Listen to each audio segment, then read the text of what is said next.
crochet basic stitches is just the beginning. If you know how to chain and single crochet, you're ready for the next level. That's working in new yarn, learning how to gauge, creating a magic ring, and working in the round. Today I'll break down 4 techniques that every crocheter needs to know. But before we hop in, allow me to introduce myself. Hi there, my name is Colleen, aka Pixel Bear. I've been crocheting for over 20 years, and I started this channel to share my love of crochet with crafters of all skill levels. If you're new to the channel, hit that subscribe button so you can see the next video or tutorial that I post all about crochet.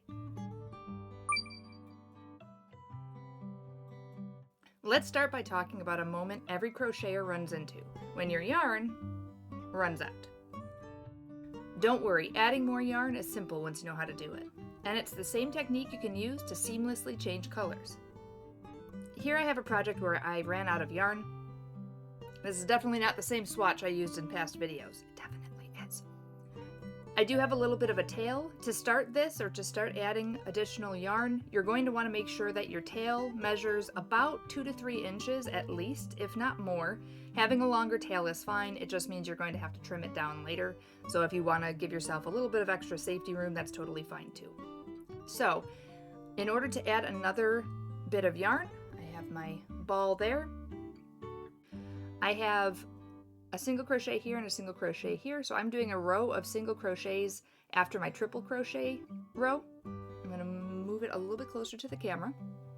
So we have the 2 loops for my last stitch, and we have the main loop there where my hook used to be in.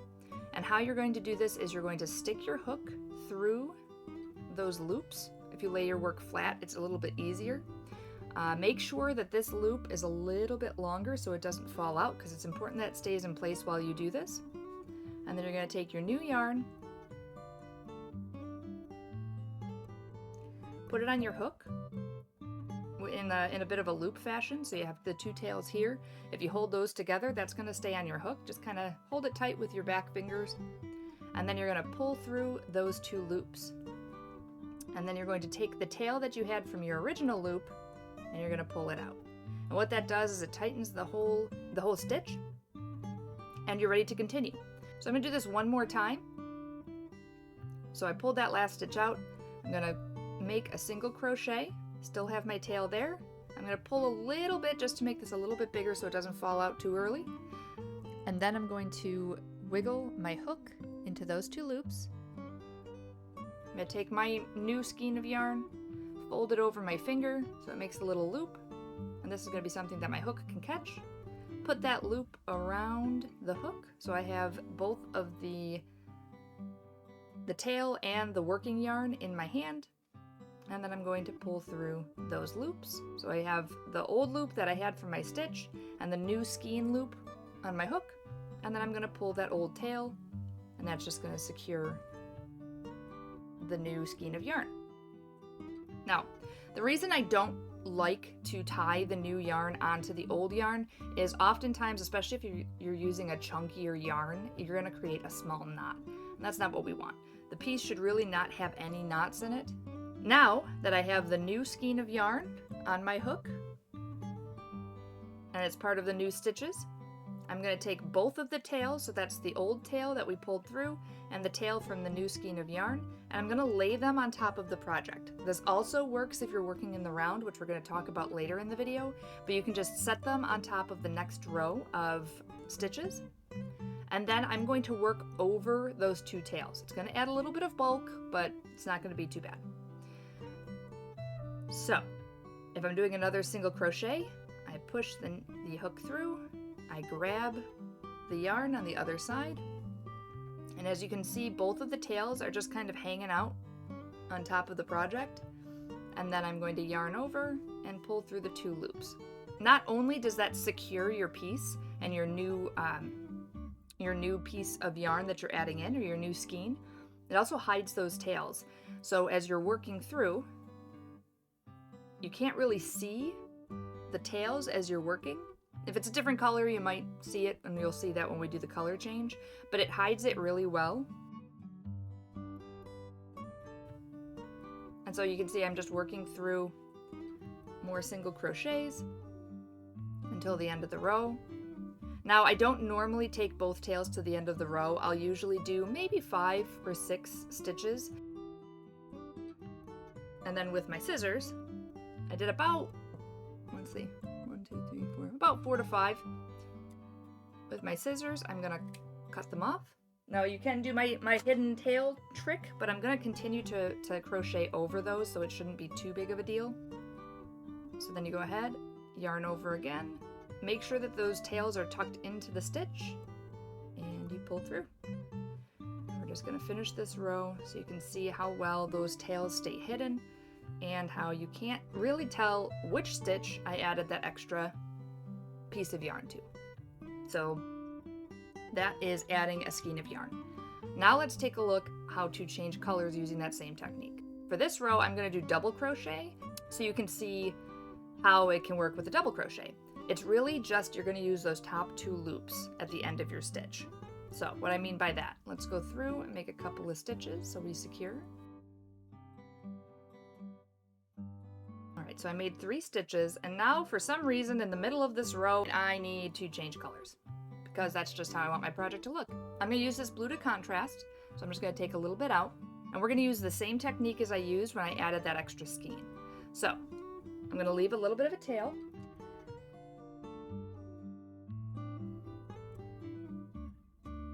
You can leave it connected until you're ready to trim it. I'll often just leave it and add the new color and then cut both if you want to save 0.2 seconds. But when you're ready to add the next color, you're going to want to change the color of your yarn 1 stitch before you actually want the color to change. So if I want the post of this next stitch to be in this one, I'm going to want to change the colors on this last stitch. So I have 1, 2, 3 stitches. And I want to change colors for this one, so I'm going to change the color on the top of this last stitch. So I'm going to shimmy it a little bit, make sure the loop is a little bit larger. I'm going to stick my hook in between those top 2 loops of the last stitch. Okay, so here's the post, here's the last 2 loops. They're on my hook. I'm going to set that down gently so we don't lose that loop. And then I'm going to fold the yarn over my finger.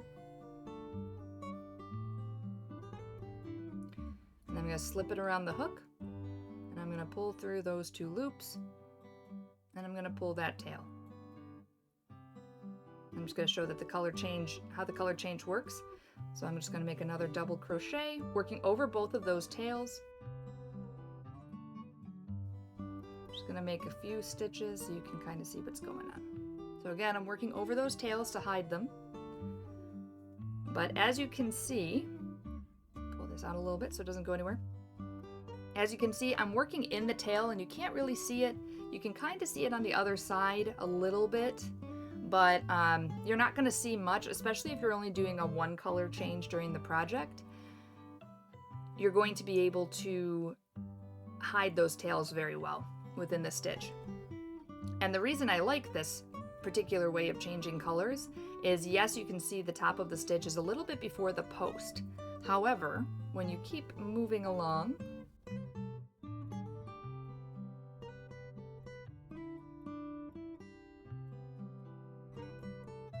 that top loop that we had before, that was a little bit before this post, is now hidden. So you won't really see the top part of that stitch, and it blends in well with the next color, so it does make a very nice, clean change.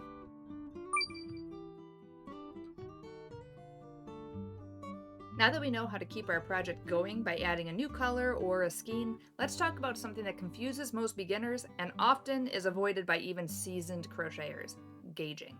If you've ever followed a pattern and it comes out way too big or way too small, gauge is probably the reason why. Gauging is really important, especially for wearables. Not so much scarves, as you probably saw, but it's very important for things like sweaters, mittens, even hats sometimes, depending on the pattern. Many crocheters may avoid that step of figuring out your gauge. Gauging is very important, and it's a step that I skip too. So I'm not calling anybody out. So your gauge is basically how tight or loose your stitches are, and can affect the size and shape of your finished project. Most patterns where gauge is important will tell you what the correct gauge should be, usually written such as 8 single crochet and 9 rows equals 4 inches.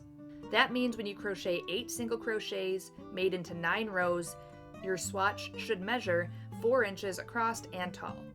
To see if you match that recommended gauge for the project, you simply make the listed swatch and then measure it to make sure that it actually meets what is required. If your swatch is too small, you can loosen your tension and use a larger hook. Usually one size up is enough to increase the gauge. Or if your swatch is too large, you can tighten your tension or use a smaller hook. Again, one size will usually do it. One thing to remember when you're figuring out your gauge, you want to avoid stretching the work so that it fits what's recommended on the pattern. It may be tempting to do this so you can dive right into your project, but it may result in your final piece looking not quite right.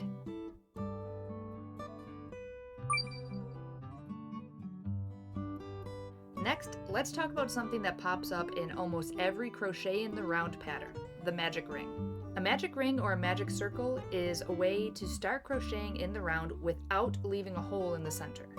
So I'm going to show the way that I start a magic ring, but if mine confuses you or seems too difficult, I highly recommend checking out the other amazing crochet YouTubers and find one that works for you.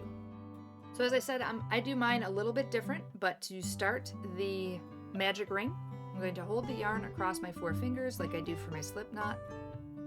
I'm going to wrap the yarn around all 4 fingers. So I make a loop, and then I'm going to take the yarn tail and I'm going to shove it into that circle, like that. So I look like I'm making a knot, but I'm not going to pull tight. I'm going to leave it nice and loose. Now, I hold the yarn behind the loop. I pinch the knot with my fingers, as you can see. And then I hold the yarn between these 2 fingers to keep it nice and tight. Then I take my hook and I push it through that loop and grab the yarn from the other side and pull up. Then I yarn over and I pull through. So I make a slip knot. That secures the whole magic ring. I'm going to do that one last time. The yarn across all 4 fingers, wrap around all 4 fingers, take the tail and stuff it in the loop once. You can do twice, you can do 3 times if you really want to, but once is fine. I'm going to pinch where the yarn crosses over in the loop, and I'm going to take the other yarn, the working yarn, and put it between my middle finger and my ring finger to create some tension. Then I'm going to take my hook, I'm going to put it through the loop, grab the yarn, and pull it over. And then I'm going to yarn over and pull through. That's it. Now, after we have it secured on the loop, I can pull that tail out of the circle. It's not going to do anything. And that's actually, I prefer to take it out of the circle because it's going to create a smaller hole in the center. Now that we have the magic ring, we're going to make the first row of single crochets in this amigurumi, whatever this is going to be. And you are just going to work single crochets. My pattern that I'm working on just calls for 6 single crochets in the magic ring. So there's 1. And you're just going to make sure that you work around not only the loop, but this tail. You want to keep the tail within the stitches, kind of like we did for changing the color. So there's 2, 3, 4, and this part, in my opinion, takes a little bit of practice, just because everything is kind of wobbly. So we have 1, 2, 3, 4, 5. I think I split the yarn there a little bit. 5 and 6. Okay. With 6 there, now I'm going to close it up. So I just take that tail that what used to be inside the circle is now outside the circle, and I just simply pull closed. I'm going to pull pretty tight, but be careful with the yarn that you're using. I've ripped so much bulk yarn trying to get it to close tight. So yeah, just be careful when you're closing. Don't pull so tight that you rip the yarn. It happens. So that is how you work that magic ring with the first row.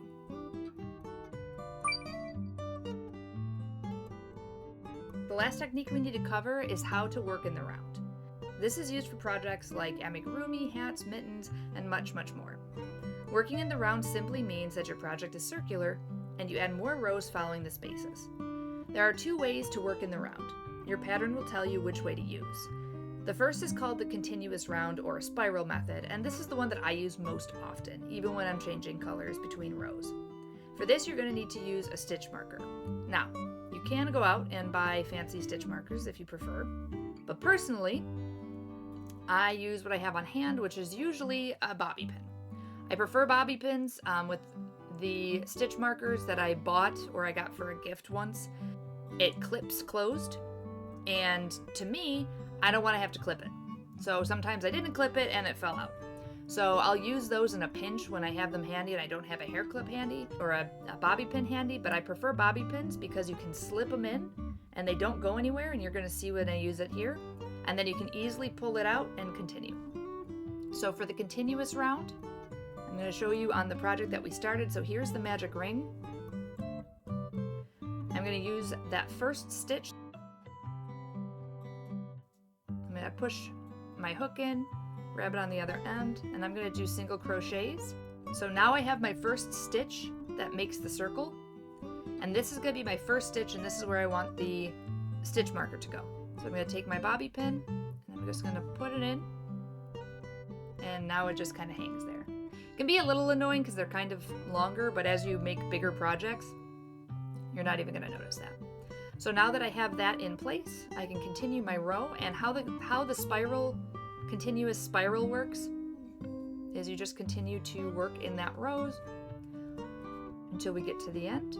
My pattern calls for 2 single crochets in each of the stitches around the outside after I make that foundation row.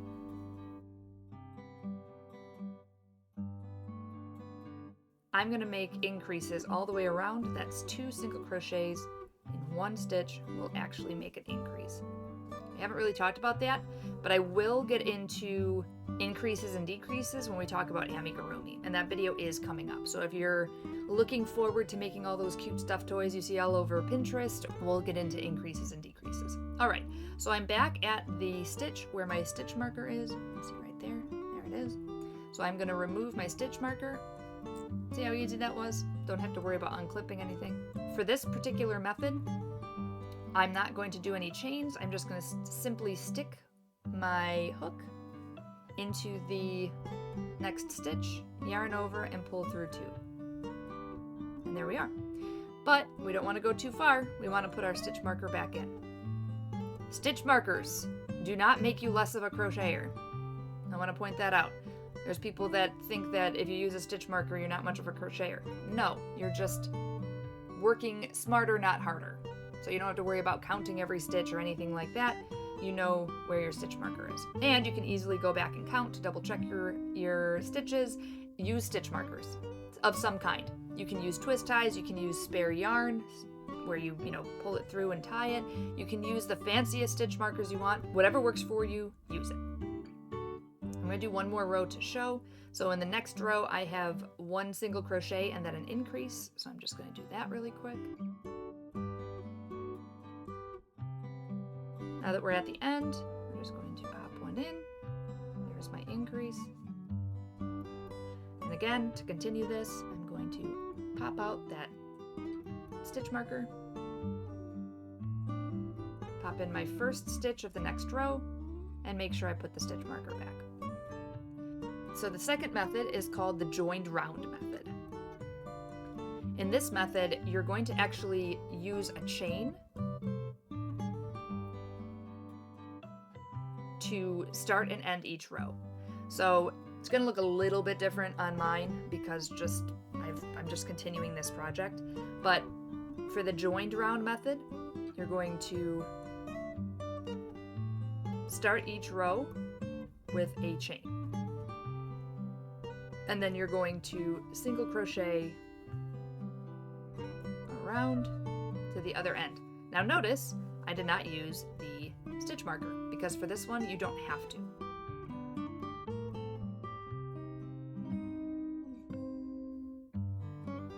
All right, we're at the end of the row and you can kind of see, this is my last stitch of the row.